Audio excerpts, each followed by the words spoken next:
Flood tide below me, I see you face to face. Clouds of the west, sun there half an hour high, I see you also face to face. Crowds of men and women attired in the usual costumes, how curious you are to me. On the ferry boats, the hundreds and hundreds that cross, returning home, are more curious to me than you suppose. And you that shall cross from shore to shore years hence are more to me and more in my meditations than you might suppose.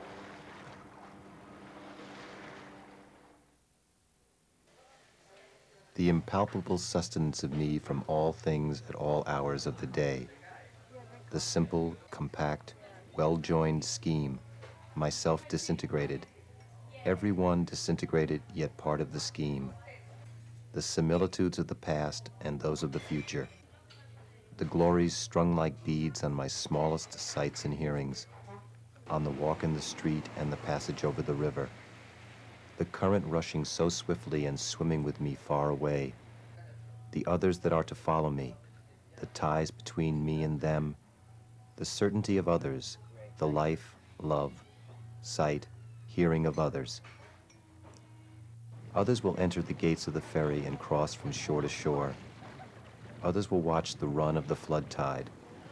Others will see the shipping of Manhattan north and west, and the heights of Brooklyn to the south and east. Others will see the islands, large and small. 50 years hence, others will see them as they cross, the sun half an hour high. 100 years hence, or ever so many 100 years hence, others will see them, will enjoy the sunset, the pouring in of the flood tide, the falling back to the sea of the ebb tide. It avails not, time nor place, distance avails not. I am with you, you men and women of a generation, or ever so many generations hence. Just as you feel when you look on the river and sky, so I felt. Just if any of you is one of a living crowd, I was one of a crowd. Just as you are refreshed by the gladness of the river and the bright flow, I was refreshed. Just as you stand and lean on the rail, yet hurry with the swift current, I stood yet was hurried. Just as you look on the numberless masts of ships and the thick-stemmed pipes of steamboats, I looked.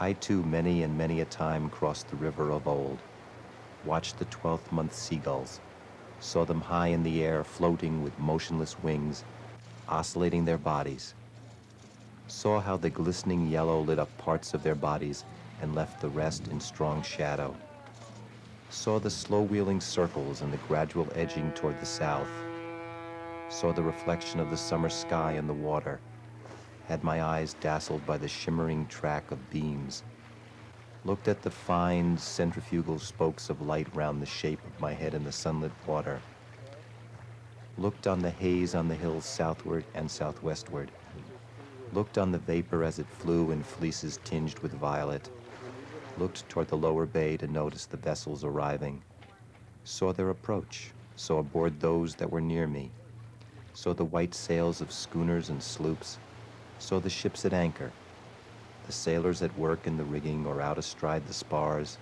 the round masts, the swinging motion of the hulls, the slender serpentine pennants, the large and small steamers in motion, the pilots in their pilot houses, the white wake left by the passage, the quick tremulous whirl of the wheels, the flags of all nations, the falling of them at sunset, the scalloped edged waves in the twilight, the ladled cups, the frolicsome crests and glistening, the stretch afar growing dimmer and dimmer, the gray walls of the granite storehouses by the docks.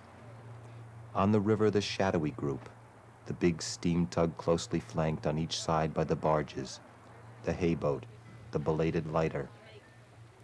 On the neighboring shore the fires from the foundry chimneys burning high and glaringly into the night, casting their flicker of black contrasted with wild red and yellow light over the tops of houses and down into the clefts of streets. These and all else were to me the same as they are to you, I loved well those cities, loved well the stately and rapid river. The men and women I saw were all near to me, others the same, others who looked back on me because I looked forward to them. The time will come, though I stop here today and tonight.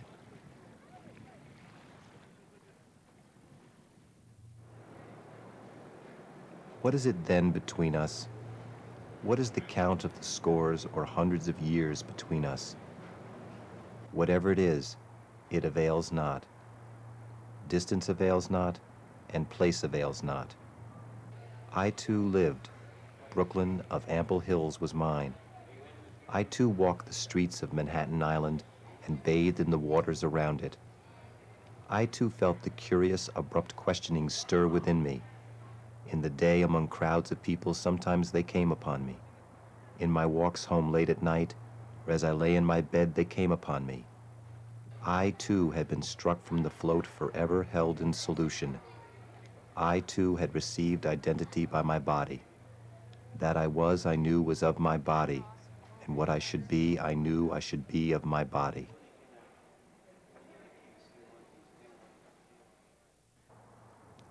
It is not upon you alone the dark patches fall. The dark threw its patches down upon me also.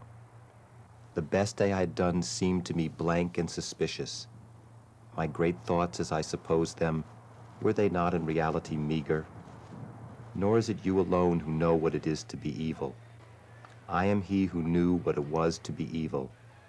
I too knitted the old knot of contrariety, blabbed, blushed, resented, lied, stole, grudged, had guile, anger, lust, hot wishes I dared not speak, was wayward, vain, greedy, shallow, sly, cowardly, malignant, the wolf, the snake, the hog, not wanting in me, the cheating look, the frivolous word, the adulterous wish, not wanting, refusals, hates, postponements, meanness, laziness, none of these wanting, was one with the rest, the days and haps of the rest, was called by my nighest name by clear, loud voices of young men as they saw me approaching or passing, felt their arms on my neck as I stood, or the negligent leaning of their flesh against me as I sat, saw many I loved in the street or ferry boat or public assembly, yet never told them a word, lived the same life with the rest, the same old laughing, gnawing, sleeping, played the part that still looks back on the actor or actress, the same old role, the role that is what we make it, as great as we like or as small as we like, or both great and small. 7. Closer yet I approach you. What thought you have of me now, I had as much of you. I laid in my stores in advance. I considered long and seriously of you before you were born. Who was to know what should come home to me? Who knows but I am enjoying this? Who knows for all the distance, but I am as good as looking at you now, for all you cannot see me.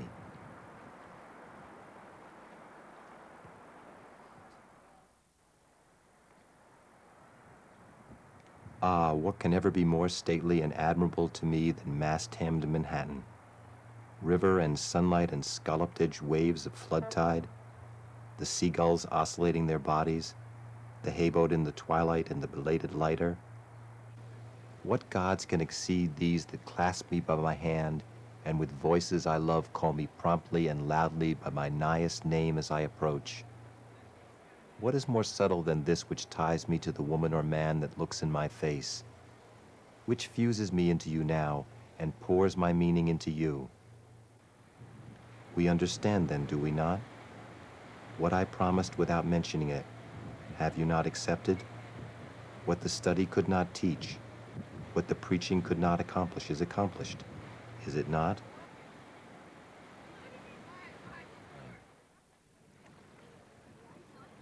Flow on, river, flow with the flood tide and ebb with the ebb tide. Frolic on, crested and scalloped-edged waves. Gorgeous clouds of the sunset, drench with your splendor me or the men and women generations after me. Cross from shore to shore, countless crowds of passengers. Stand up, tall masts of Mannahatta. Stand up, beautiful hills of Brooklyn. Throb, baffled and curious brain. Throw out questions and answers. Suspend here and everywhere eternal float of solution. Gaze, loving and thirsting eyes, in the house or street or public assembly. Sound out, voices of young men. Loudly and musically call me by my nighest name. Live, old life. Play the part that looks back on the actor or actress. Play the old role, the role that is great or small according as one makes it. Consider, you who peruse me, whether I may not in unknown ways be looking upon you. Be firm, rail over the river, to support those who lean idly, yet haste with the hasting current. Fly on, seabirds, fly sideways, or wheel in large circles high in the air.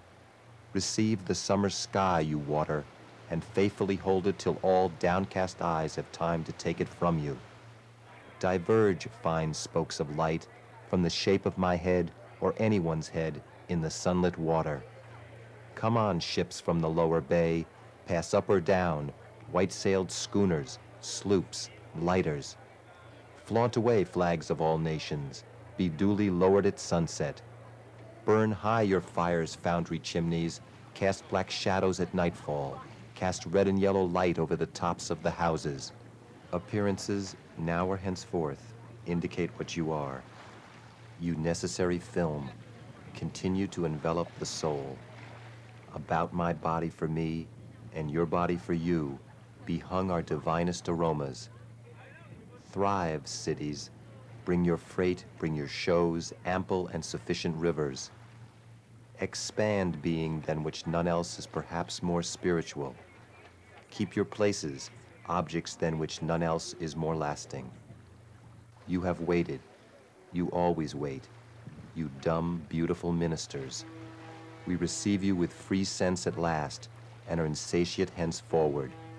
Not you any more shall be able to foil us, or withhold yourselves from us. We use you and do not cast you aside. We plant you permanently within us. We fathom you not. We love you. There is perfection in you also. You furnish your parts toward eternity. Great or small, you furnish your parts toward the soul.